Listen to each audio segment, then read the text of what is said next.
जयंत पाटलांनी अनेकांच्या जमिनी लाटल्या। झी24 तासच्या टू द पॉइंट कार्यक्रमात गोपीचंद पडळकरांचा आरोपांचा बॉम्ब, मुख्यमंत्र्यांकडे तक्रार करण्याचा इशारा।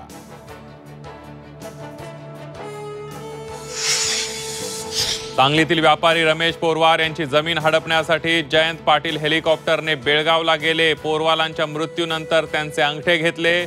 झी24 तासच्या विशेष कार्यक्रमात पडळकरांचा गौप्यस्फोट।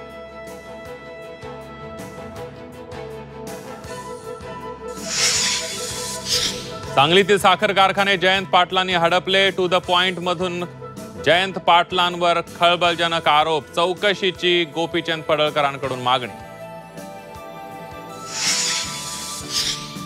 समोरच्याला टप्प्यात आणून करेक्ट कार्यक्रम करतो गोपीचंद पडळकरांचा झी24 तासच्या टू द पॉइंट कार्यक्रमातून जयंत पाटलांना इशारा।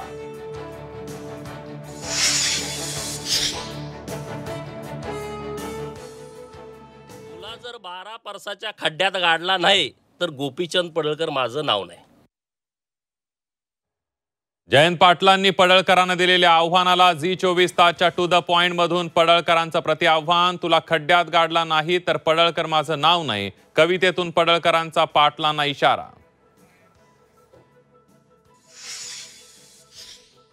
वैयक्तिक टीकेला आपला विरोध, जयंत पाटील गोपीचंद पडळकर वादावर मुख्यमंत्र्यांची प्रतिक्रिया। कुणीही वैयक्तिक टीका करू नये, फडणवीसांचं आवाहन।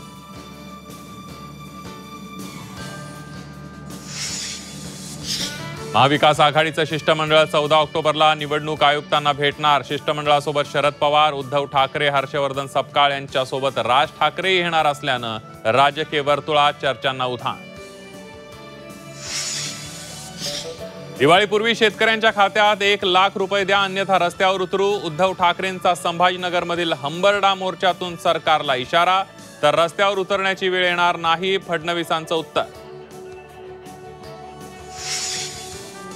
प्राण्यांवर अत्याचार होत असेल तर शस्त्र घ्यायला तयार आहोत, कबुतरांवरून जैन धर्मगुरूंचं वादग्रस्त विधान। साधू संतांनी फडणवीसांना सीएम बनवल्याचंही वक्तव्य। कोल्हापूर एसपींकडून पोलीस इब्रार इनामदारची तडकाफडकी, बडतर्फी 1,10,00,000 रुपयांच्या बनावट नोटा छपाई प्रकरणी कारवाई।